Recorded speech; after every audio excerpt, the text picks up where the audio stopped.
Want to bet? You can do it at Sports Interaction. It's Canada's sportsbook. It's football season. World Series just wrapped up. Oh, my favorite. Yeah, Steve, who knows so much about football. World Series did just wrap up, but we do have a lot of puck and a lot of NBA. You can bet pregame, you can bet live and play, or on one of the many prop bets made for Canadians by Canadians. Sports Interaction makes it easy to deposit, play, and cash out. So join now to see all that betting has to offer. Head to sportsinteraction.com/SDPN. That's sportsinteraction.com/SDPN. You were faster. Thank you for doing that, because he would have messed it up. I wouldn't have. I know the read. You know what you forgot? Ontario only, 19 plus. Please play responsibly. You guys both made fun of me. She scores! Take a moment to look up at the ceiling. You're about to bust through it.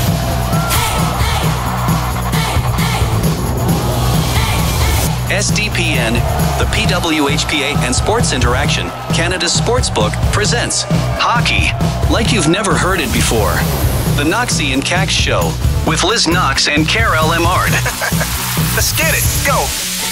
Welcome back to the Knoxy and Kax Show on SDPN. I'm your host, Liz Knox. Joining me, Karell Emard. And I'd love to say that I lost my voice calling 4 of 6 games in Toronto, Nova Scotia, but it was probably belting Don't Stop Believing at Julia's Lounge intro on Saturday night. In any case, Kax, why don't you start us off? Lead us into our episode by introducing our guest. I absolutely love that, and I have the same issue. So we have beautiful voice for this absolutely it's the super sultry voice. Yeah, I wouldn't say it's the same circumstances. I feel pretty sick, though. I'll take it that way. We feel bad for you. Way more calm than you are, you know, so I don't join in those things. No, but actually introducing one of my favorite guests that we tried to get on the pod for now 2 years. So finally, she decided to join us. My favorite Saskatoon hockey player, or Saskatchewan hockey player, maybe I should say. My friend, your favorite number 26 from the University of Wisconsin. A big fan of the Philadelphia Flyers. I'm so happy to introduce you all to Emily Clark. Woo! Welcome, Clarky. I like Clarky better. We should stick with that for the rest of the show. I respond Kicker to Clarky. Okay, before we get into our news flash, I have to ask you, because on my Instagram feed, I get those hats promoted to me probably once a day, and I am so close to buying the Mighty Ducks one. Where did you get that hat? You gotta do it. This is a smaller company called Celico. And I just followed them like last year and commented some flames on this hat because Philly is my team. I actually just saw today they came out with a North Pole pond hockey hat with a Santa on it, so that might be the next purchase. I like it. Oh, and that's so fun. Yeah. I love that. And speaking of hats, Team Harvey's was rocking some sick lids this weekend. I noticed. Maybe it helped them, maybe it didn't. I don't know. But Team Harvey's came away on top. You guys finished with 10 points. You guys are on top of the Secret Dream Gap Tour standings with 10 points. You had 2 regulation wins. One, of course, in overtime. It was no surprise who scored. She did it this again. I know. It's honestly like, you don't even celebrate as much anymore because it's kind of like, oh, it's about time. Like, yeah, you just like she was going to do her thing. Why did she wait so long, right? Why did she take so long to get it? She gave someone else a chance, and then she just took things into her own hands, I think. Yeah, she's like, all right, I want this game to be done. Let me just do this. Blue pass on the right wing. Just an incredible finish. If you haven't seen the highlights, go to our Instagram, Twitter, all that stuff. Marie-Philippe Lin in overtime, as always. And also with the PWHPA, the votes are in. So we kind of teased this last episode. The players have been voting on who they want as their all-star captains. Now, I have inside intel, but we've selected our 4 captains. Clarky, you might not even know this. We're not going to tell you who it is, but the all-star votes are in. That will come out next week. And Kax, why don't you tell us about what else we got going on this weekend? Well, this weekend, actually, we've got the Hyundai Hockey Hall of Fame Legend Classic. So Sunday, November 13 at 3 p.m. at the Scotiabank Arena. Limited tickets are available and everything, but Team Lindros will be taking Team Sundin. And we've got 2 or 4 of our favorite, maybe. Let's put it that way. We've got all 4. Jaina Effer, who's going to be playing with Vicky Sonara. Wow, this is a good voice. And the French coming out hard. They will be playing with the Lindras team. Okay. And then on the other side, we've got Cami Granado and Tessa Bunham that will be joining the team Sundin. So again, hhof.com for your tickets and all information if you need to go and want to go. And back to you. Really cool for the Hockey Hall of Fame inductees. We have our first European female being inducted. That's Hanna Rika Salonen. I hope I said her name right. She actually won't be at the induction ceremony. I was talking to my inside information at Hockey Hall of Fame because she's a frontline healthcare worker in Finland. This is women's hockey. We got real lives, real jobs, but she averaged 2.92 points per game, 135 regular season games, scored 201 goals, 395 points. She led the first ever 1998 Olympic Winter Games, the games that like me, Kax, Clarkie, we all watched those games and had a dream set out. And she led those games and then also became the oldest player passing men or women, passing Teemu Selanne, the oldest player to win an Olympic gold medal in ice hockey in 2018. So we're super pumped to see her go into the Hockey Hall of Fame. Looking forward to that Legends Classic on Sunday. And now we're going to get to Emily Clark. Actually, before we get there, Clarkie, were you? Oh, just kidding. No, this is perfect. Clarkie, you were born in 1995. Okay, good. 3 years old. You know what? No, this is perfect. She was born. She was born. Okay, 3 years old. She played against her. Clarkie, you played against. What? In 2018. You actually did, if I'm not mistaken, by any means, at some point, either at Worlds or the Olympics. I think that's. Yeah, I would have. Yeah, guys. If it was the last, Olympics, I guess, presence that she had there at 45 years old. Wow. Right? The oldest, Emily Clark, played against her. So not only was she... I just wanted to bring it back there. As you were saying a bunch, I was like, ooh, Clarkie, you actually played against her. It was funny this weekend because I talked to a couple of the rookies in the PWHPA and they're like, oh yeah, I was born in 1998. And I was like, oh my God, I need a Tylenol. I need to go to bed. Why am I so old? What are you talking about? Your voice is a product of Julia's. I don't think that's you're going to true. get too early. Julia's got the best of me, not once, but twice this weekend. Truro, Nova Scotia. If you're in the area, that's the place to go. Let me tell you. It's a good time. Okay. Over to Emily Clark. So at mclark.26, that's your Instagram and Twitter handle. Is that correct? The Twitter handle is mclark13 because that was my high school number. Yeah, because that was probably the last time you used Twitter because you're not She's on TikTok as well too. I guess we should go there. Yeah. At least my birth year starts with a 19. It's tough to now be playing with players that are 2001s, 2002s. Oh gosh, I won't get into it for your thank you. Moving on. So you can follow Emily Clark at those handles, and she's playing on Team Harvey's this year. Harvey's slogan, "It's a beautiful thing. You can customize your burger." So we want to know at the Knoxy and Kax show, you have an off day. I know that you guys stay super busy. I saw it firsthand this weekend. You guys stay super busy. Let's just say you have an off day and you can have it customized the way you want it. What makes your off day a beautiful thing? Well, first I'll say we do say it's a beautiful thing often in the Harvey's room, especially when Poulin is scoring overtime winners. It's it's just a beautiful thing. But off day, burger choice, Kax knows this. I love my burgers and I love food like that. But I keep it simple. Pickles, lettuce, tomatoes, ketchup, nothing crazy. Bacon, cheese, maybe actually it's a little bit more. So what she's just saying, simple now that I'm starting to go on. What she's saying is she would probably get herself a burger and some nice poutine probably if she was around this area. Oh yeah, after my couple years in Montreal. But I mean, if I'm being truthful, it's not even an off day thing. That's an everyday thing. Any day of the week thing.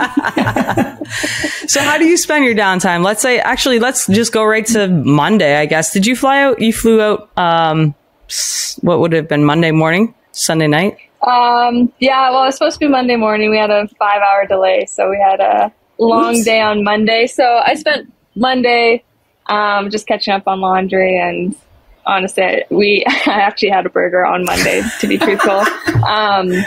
There we go. But typically in my downtime, I have a big family. Like, family's super important to me, and my sister, brother-in-law, and nephew are in Calgary with me. So usually on off days, I'm over there as much as I can. And recently I've actually gone into, which might be a surprise to Kax, cooking. I like cooking a lot, and I also treated myself to a pretty nice coffee machine, so I've been trying to figure that out. Okay, lately. a little coffee connoisseur. Little espresso. Like that. What's your Starbucks order?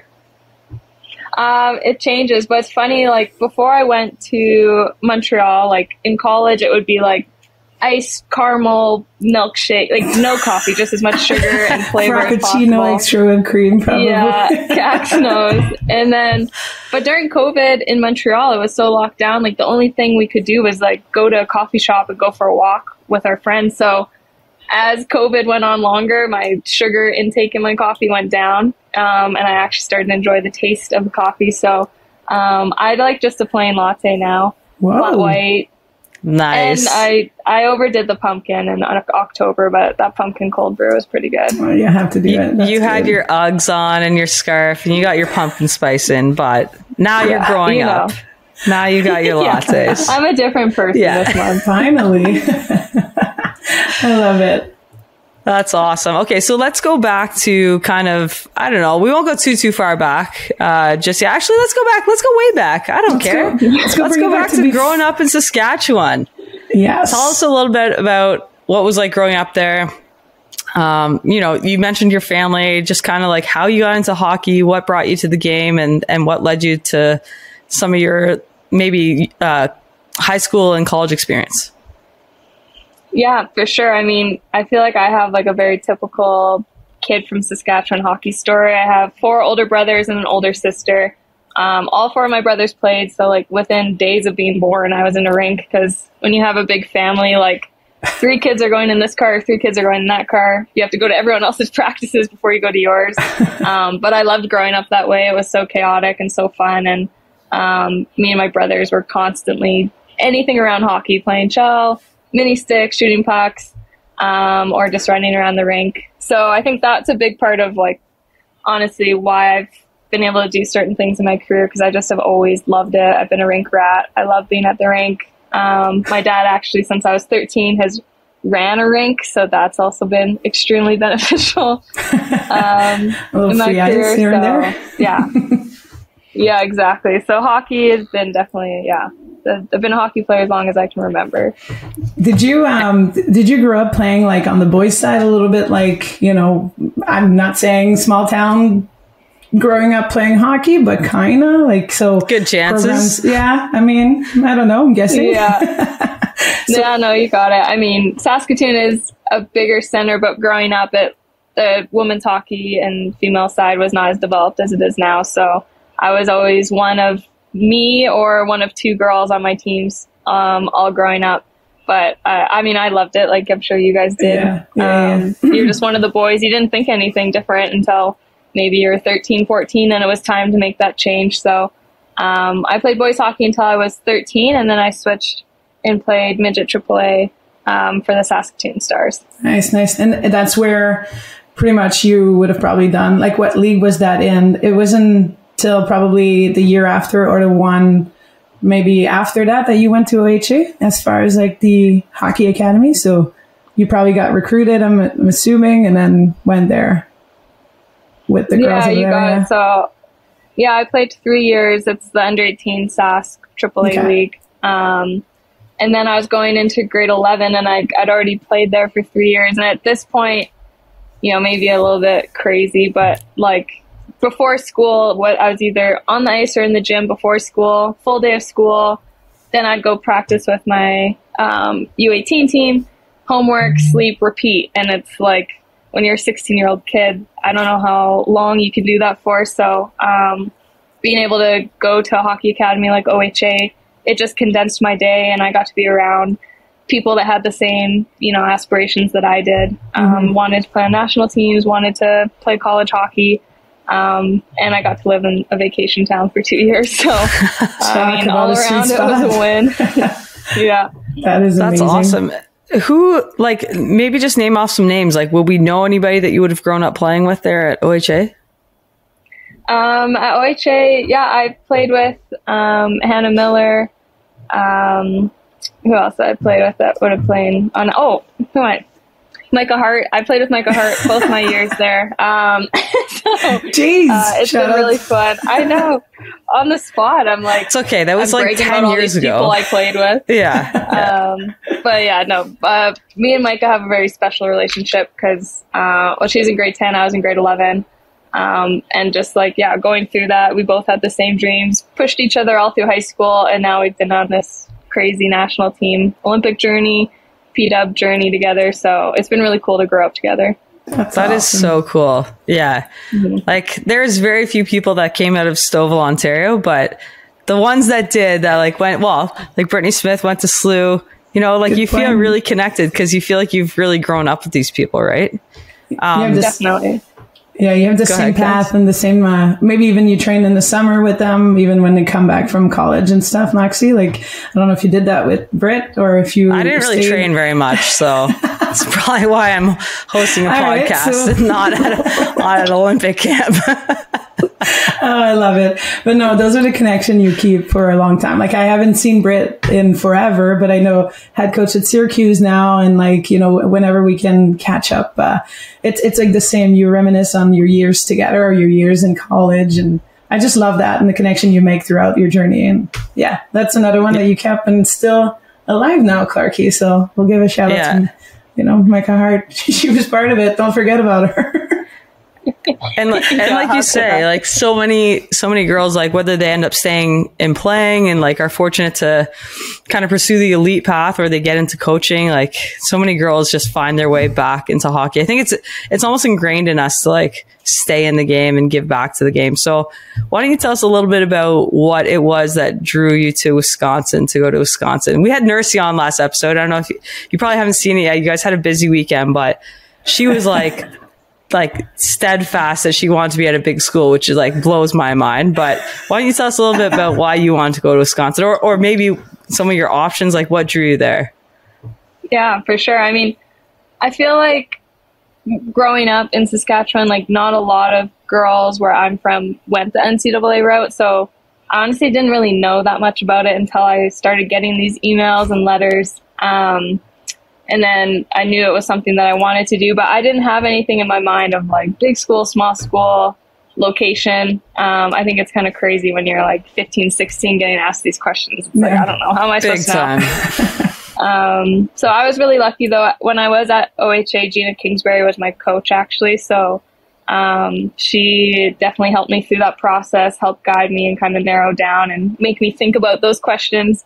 So then it ended up being that I went on 3 official visits, Wisconsin, Minnesota, and Cornell. And for me, it was just a feeling. I honestly really liked my visit at Minnesota. But now after going to Wisconsin, it's like, I could never have gone here. Like, we hate those guys. Can't believe I even considered it. No, they're very similar programs. But for me, it was like just getting on campus. And I didn't know that I wanted a big school. But once I was on campus and like went to the football game and see how busy it is, I think for me, it was hard to pass up that like full college experience. It wasn't even about hockey in school at that point. It was like all the other things you get to soak up. And I mean, obviously I do like certain shiny things. So the brand new rink and all the facilities. I was going to say, like, come on, talk about the fluff here. We know it's good stuff. The gear. We were bumping Wisco last episode, saying that you guys just time. Like, you're just like the gold standard for colleges and universities. But when we were going to school, anyways. Oh, there still are. Definitely. I mean, yeah. I mean, Kax knows I could use this whole podcast to talk about Wisconsin. Well, and she will say from University of Wisconsin about 100 times too. You know, just say the full name, put some respect on it. No.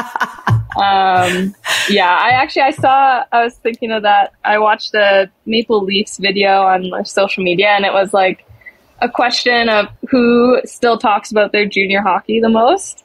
and they all said Marner, and they're giving him a bad time. And I was like, that would totally be me if they asked like, who just can't cut the cord and stop talking about university. Like that would be me. I could talk about Wisconsin all day.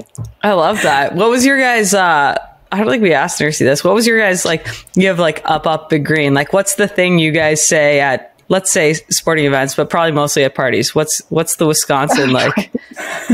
Well, it's like on Wisconsin is like their on slogan Wisconsin or whatever. But I mean, anytime Jump Around comes on, the girls go crazy. Yep. Throw our W's up no matter where we are. So people get annoyed, but there's power in numbers, so we just hang out together. Absolutely. As you should. It's okay. We respect. It's okay. We'll give it to you. And then Kax and I were trying to like narrow this down, like timeline wise. Did you go to the 2018 Centralization Olympics and then have to go back? Not have to. Obviously, you were more than willing to go back to Wisco, but maybe talk us through that kind of transition year, because it's not an easy thing to do, to like leave school to train for the Olympics and then go back to being a student athlete. Yeah, definitely. It was something that I didn't really think about as I was in college. Like, obviously, I had my goals set on being gone that year, but then once it actually happened, there was definitely a bit of a transition period of like, I was so focused on getting to centralization, making that roster. But then when I got back to school, I had like 2 full classes of new teammates, like the sophomores and incoming freshmen. The class that was below me were now my classmates.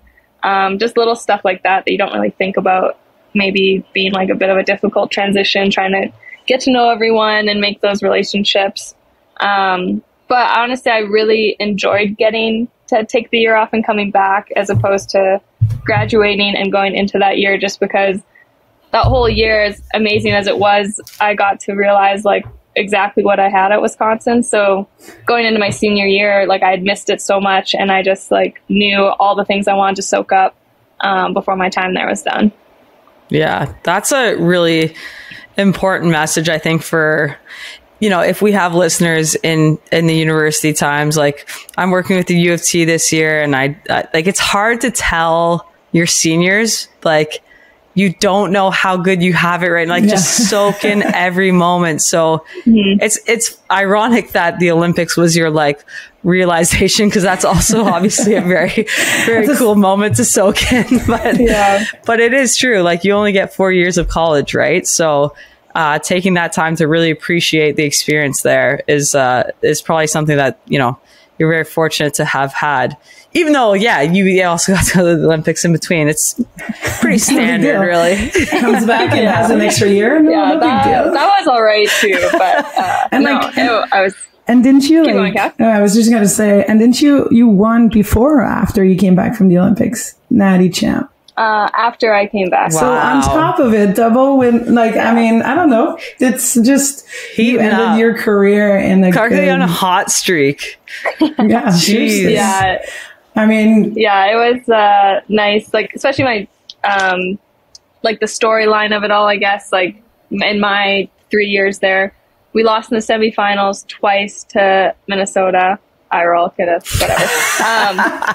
And then my junior year, we lost in the finals to Clarkson. So it was like I'd come so close all 3 years. And then my senior year, we beat Minnesota and Clarkson in the semifinal and final. So it was just like revenge tour. I was like, there you go. That's a good way to end it. We have to talk about it. It was a cherry on top. That's a Taylor Swift song right there.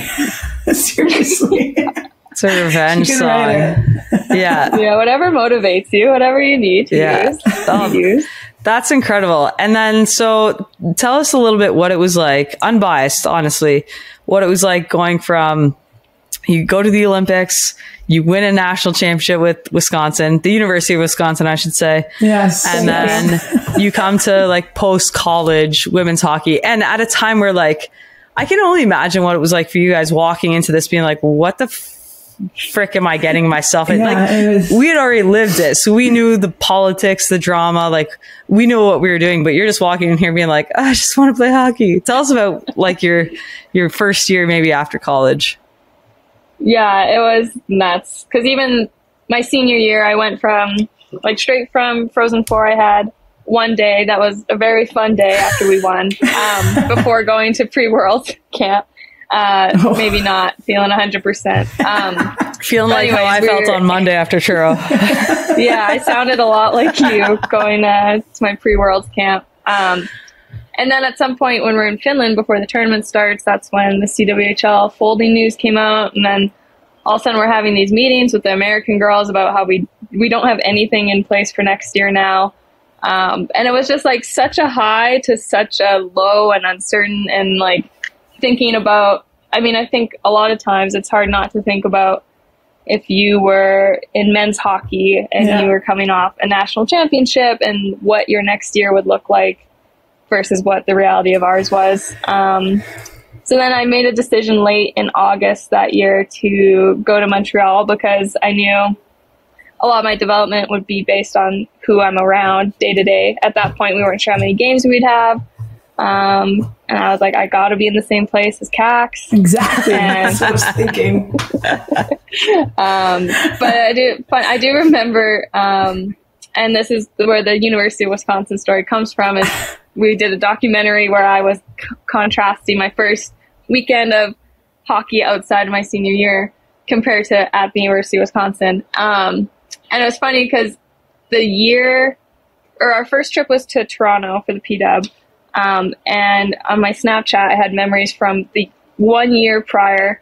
And my last year at Wisconsin, on that day, I was walking up to my chartered flight to fly to Ohio with Chipotle waiting for me on my seat. Not to brag or sound bratty, Nancy was but talking about that too. So keep going. It's all good. Yeah. So my Snapchat memories is literally us walking up to the plane, and meanwhile we're waiting for our bus on the day of the game to drive straight to the rink to Toronto, and the bus was late. It was like a half hour late. So at this point we were already being like, okay, so-and-so ride with Lacasse and her Jeep, and you'll convoy with them. Like, we were going to drive our own cars to the game because the bus, like, we had to go to make it in time for the game. And I just remember being like, wow, the difference a year makes. Like, poor you. Like, honestly, that year was so, and then even just, I mean, in your case, like, there's some kind of support. You're following, you know, the Hockey Canada development, everything. Like, you guys are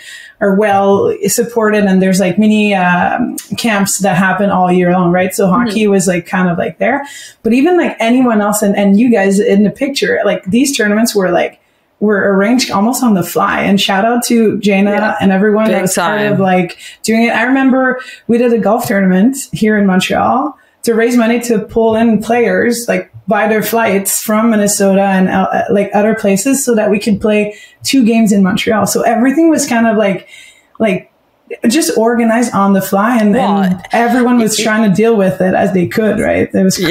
Yeah. It was a matter of timing, right? Like the CW folded in, I'll say May. And then, when were you guys at Worlds? Was it May or March? It would have been March. March. So yeah. March, April. And then, like, as the players, we weren't even a players association at the time. Like, we didn't know what the shit was going on. And we're just like, what are we going to do? And then we had to like grab like our resources and our people to be like, hey, we need somebody who can organize us. And there was so much going on. So yeah, the matter of timing is just incredible. But I do want to know, Clarky, so, cause I'm trying to picture you like fresh out of college at World Championships, like your first taste is like, oh, let's go into this conference room with the US team who we want to absolutely shred in about 6 hours and talk about our feelings, like talk about what we're going to do for women's hockey. And how we need to stick together, but we hate each other. Yeah, let's stick together. Like, I'm wondering who in that room, like when you're in that moment, and frankly, probably not knowing very much, like I'm not to insult your intelligence or anything, but I find a lot of kids coming out of college just don't really know what they're walking into. Mm-hmm. So who in that room were you looking at to be like, what are we doing here? Like, you know, was there anybody that stood out or any voice that you were like, oh, okay, like we need to do this?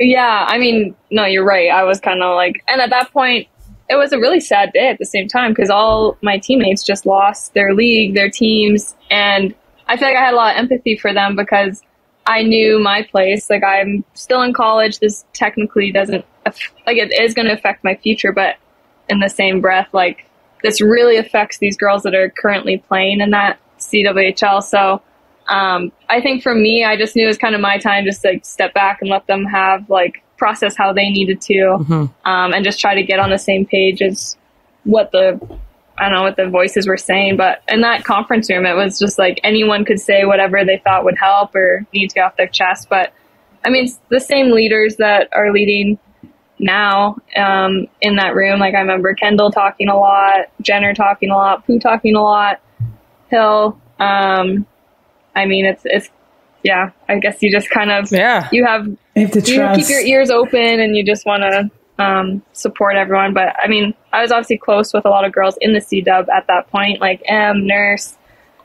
Blair, all you guys were playing in it. So you just kind of like, it's a mix of, you think of your own circumstance, like, oh crap, like I have nowhere to play next year, but at the same time, like everything they know now just kind of got pulled out from under them, and it was a really weird time. Yeah. I believe that.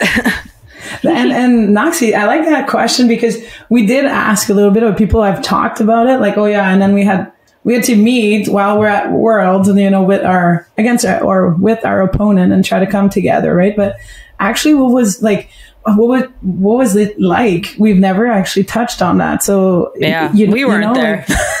Clearly not. We're on the phone trying to figure out and calling each other probably, Knoxy, what the heck are we going to do next year? We need them to figure it out. So I remember like waiting and to that exact point, like they're in Finland or like time changes on whatever thing. And then we're just like, when they come back, we will like do things, but people were waiting for us to react or to have like answers and everything. And I'm just like, can we just swallow this for a minute? Like, and so I can only imagine how it was like at Worlds trying to swallow this and refocus to then go play, that is, we just swallowed it and probably went out because that's the only thing we could do. You had a tournament to go play, it's totally different. So I just, good question, Knox. Yeah, it's really hard for people to understand. Like we always talk about the rivalry. We know there's a rivalry, whatever, but like the amount of like fuel between those two teams, like it's really hard to imagine in that moment, like the two groups coming together to be like, this is happening. And like you said, like processing like real raw emotions of like sadness, disappointment, like anger, processing that together. And then the next day, like go out and like play each other on the ice. Like it's hard to imagine. Yeah. It's like, it was a tough year for like some people that year, Olympic wise, and then great year for others. And then, you get into Worlds and then it doesn't go as well either. Like you need the positive to come out of this. So I can only imagine how they felt, but we're 2 years now. Here we are, year 4. And Clarky, you mentioned it a little bit, but you knew kind of after the dust had settled. So you went back to Wisconsin for a year. So now we have this tour and we're figuring things out. And so you knew you wanted to be back in Montreal. You knew you wanted to be back in Montreal training with the group of players that was there. And I want to get to a little bit of your Team Harveys this year, because without throwing shade, like, listen, I'm a big Team Harvey supporter, but you guys like had a little bit of a slower start maybe in Montreal. And I felt like this past weekend in Toronto, you guys really like, you played like a team. You played like a team who knew who they were, how they wanted to like execute on the ice, who they were as, as a culture, which is something that's like unique to this year because we've never mixed rosters. So generally before you would go back to Montreal and you and Kax would be on the same team and you have your Red Bull before the game or whatever you guys do. But this year's like totally different. So maybe talk us through a little bit like what this season so far, just last 2 showcases have been like finding an identity on a team that has like never been before. Mm-hmm. Yeah, I mean, it kind of how like the first year the P-Dub had its own challenges or like things to adjust to. I mean, this year adjusting to not really training with a lot of girls on my team day to day, and then all of us just trying to come together as quick as we can on the weekends. And I think that's probably what the difference was this weekend as opposed to the first weekend in Montreal. I mean, we joked about being the underdogs coming into this weekend because we were technically last in the standings. So it is easier to climb the hill than stay at the top of the hill. But I think it's just a credit to like our girls talking a ton, and Corey, our coach, having meetings just to like talk about our systems, watch some video. I mean, it's tough to get everyone on the same page and talk about every single system there is to talk about in hockey. You don't want to overwhelm people or make people think too much, but I think there is something to be said for, having those hockey talks and at least being predictable as much as we can to each other. I think this season that will kind of be the name of the game, and whatever team can become a team the fastest. And I think that's what happened this weekend. We were clicking and we were buzzing, and 3 wins on the weekend. We can't complain with that. The girls were buzzing. Let's go. I like it. This is good. It's just good, and we're rolling for Pittsburgh now and everything. So hey. No table talk here, okay? This is not a Corey Chevry meeting. You guys can't start hyping each other up. But no, it's true. It showed. It showed. You know what's crazy? Players are like craving to be coached at this point too. Like, it's like, we haven't been playing, so coach me, right? So I keep hearing these things. So once the coaches try to like figure out what works for their teams, I think we're going to see even more and more of that kind of cohesion and chemistry. And on that note, because we're talking about coaching, we want to talk about the EC26 camps that you've been doing out in Saskatchewan. Tell us about, like, first of all, when that started, what kind of campers are you looking to bring in, and just kind of what that means to be able to go back home and kind of give back to the game the way you have. Yeah, I was super excited to finally be able to do that, because it's something I've been wanting to do for a while. Being the only player on the national team from Saskatchewan since Haley Wickenheiser and Jess Campbell in 2016, I think. So I definitely take a lot of pride in being like, I don't know, you guys know, like, usually your favorite players are the ones that they're from where you're from, or whatever connection you can have to them. So something I don't take lightly. And, throughout college, I was always at the University of Wisconsin-Madison in the summer. And then when I got out of college, then COVID hit. So I've been wanting to run camps at home for a while, but just the timing never really made sense. But I finally got to do it this year. And it just meant a lot. So for me, my biggest thing was, like, I'm a pretty good hockey player, but it doesn't mean I'm necessarily the best coach. But my longtime skill coach that I've worked with since I was technically 8, not because my parents are crazy, because he went out with my older brothers. And then I got to tag along until I ended up going more than my brothers did. So I've worked with, his name's Scott Dutra, and he has by far had the biggest impact on me as a player and person. So the camp, we kind of market it as you get taught by the same person that taught me. And for me, it was just trying to have as much like touch points with the kids as possible, spending time with them off the ice. And it was at my dad's rink. So there's just so many cool factors to it. It's like, it's where I grew up playing. These kids get to come be coached by who I was coached by. We had some off ice sessions, some team building stuff. And then Q&A with the kids and parents. With me and my parents, because the parents got to ask my parents questions, and I love that. I'm melting. Put my parents on the spot. That's so that good, was really cool. Yeah, and it was just so awesome, like, to get the feedback, but just to have that time with the kids and see kids running around with my logo and stuff. Like, it's just something that's always been a goal of mine, but to see it come to life and to fruition was really cool. And a really cool logo at that. I love that you bring your parents into the experience, because I think often, especially new hockey parents, they don't really know. Like, my parents were the same way. I was their first hockey player. They didn't know what they were getting into, or I didn't even know how to try out for Team Ontario until I was 18, right? Like, it was like my last year, and I was like, oh, this is a thing that happens, right? So really, really cool that you get to have that family experience and share that with the young athletes that you have. How old are the campers at your camp, and like, what's your capacity? Well, it was my first time, so I definitely wanted to do well, but it's not like it was about the money or getting as many kids as possible, because I wanted it to be quality and, for kids to come to the Emily Clark hockey camp and get to spend time with Emily Clark. So I had 2 groups, 25 kids in each group. There was a 8 to 10 and then a 10 to 12.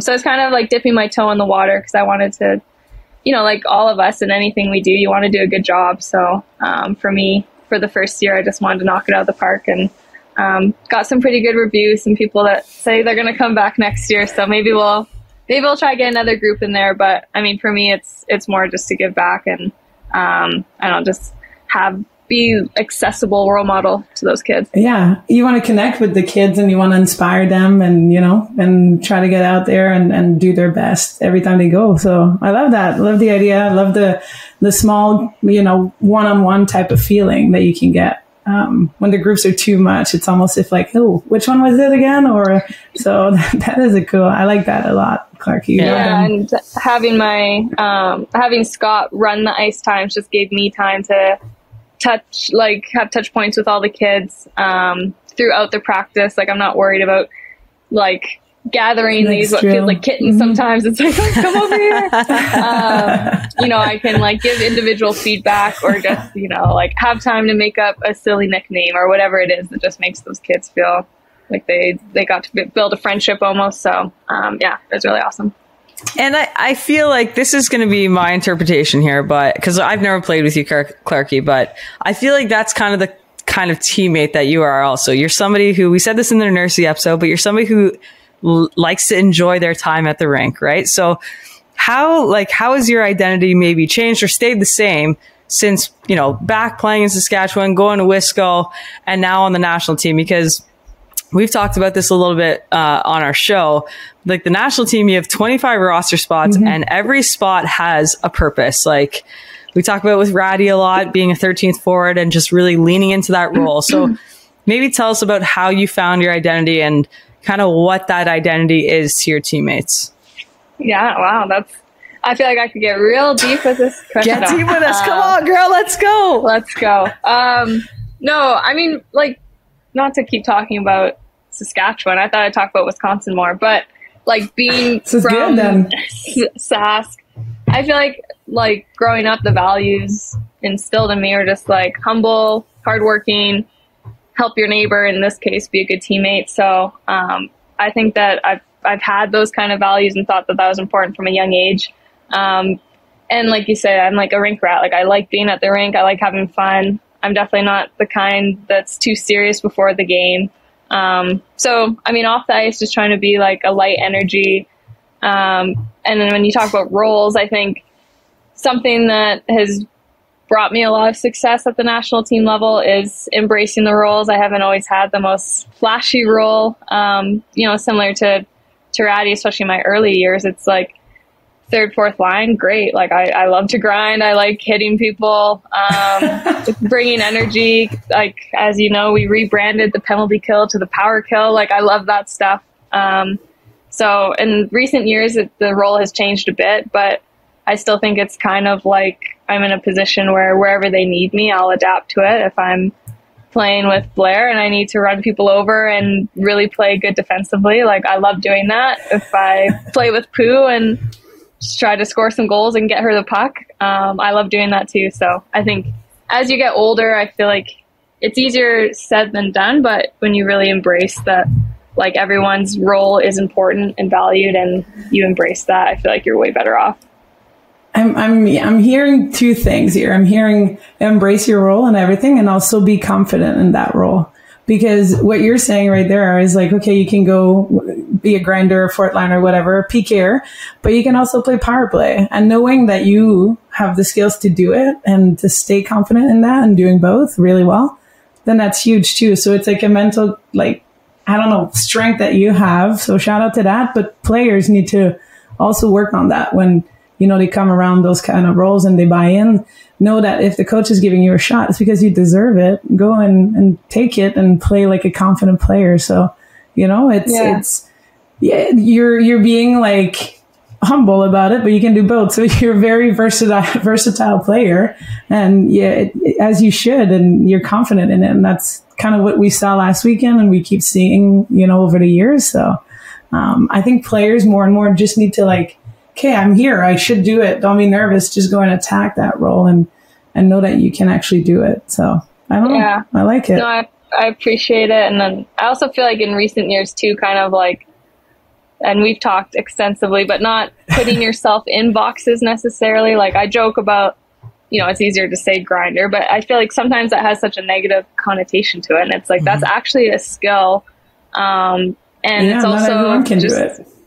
Yeah. And just because, you're out there to be maybe more responsible or whatever the case, it doesn't mean you can't go score as well. Like, I think, in recent years, just not putting myself in a box and, really trying to hone in like what I know I bring and bringing it when I can. I love it. And like I said, like I can tell that about you, having never played with you, which speaks volumes to the kind of body language that you bring to the game. And, just keeping it light. We can see you guys like playing air piano in between periods and just making sure that the people around you are having a good time, which I think is a really underrated role to play that you play very, very well. So keep that up. We do want to ask a couple more questions. I want to know, talking about Saskatchewan, because we've just been honing in on the hometown Emily Clark is going to be the new nickname. Yeah. What was it like to come home with gold in 2022? Yes. What was your airport experience like? I mean, the video got a lot of traction, more than I was expecting it to. I'm so happy that it was just the guy that works at the airport just took the video. Like, I didn't ask him to. I didn't. I don't know. I'm really happy that there was the video because it was just so special and powerful.